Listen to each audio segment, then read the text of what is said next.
Hey guys, Christy Lee here with AMA Pro Video, and I'm standing in the Team RotoBox Nexx tent right now with team manager, owner, operator Luke Huff. And you actually had an unfortunate incident with one of your riders, Rocco Horvath, recently, and you have another rider on his bike this weekend here at Laguna Seca. Tell us about that. Well, Rocco had a bad incident racing at Willow Springs.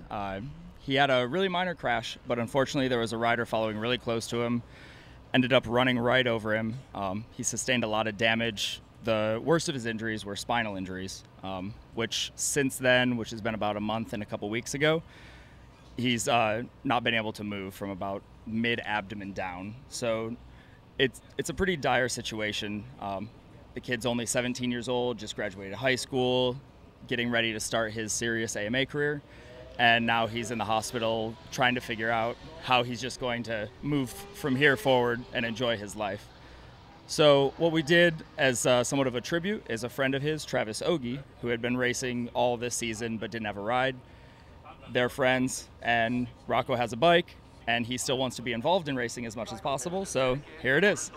And Travis has been doing great. He went out, he was 10th quickest in the first practice, and I think he's still around 10th for qualifying. Our qualifying sessions got a little jumbled up this morning due to the weather, but everything's going great.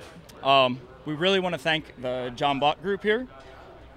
John Block, they do a clinical trial studies firm, and what they've done to help us all out is they've gone and found clinical trials that Rocco is approved for, and they're getting him set up in some of these clinical trials. So although it's pretty serious and he hasn't had much movement or anything from the abdomen down, these are some trials that maybe some new technology, some stem cell research, there could be a chance that in the future he could have a repaired spine and be able to walk again, maybe even race again. This is really a great story, I'm sure. For the fans, all of our thoughts are with your team as well as Rocco and his family, and it really is a great way to give back, like you said, to keep him racing, and hopefully Travis has great success on the race course this weekend. Luke, thank you so much for your time and talking with us. No problem. Thank you, Christy.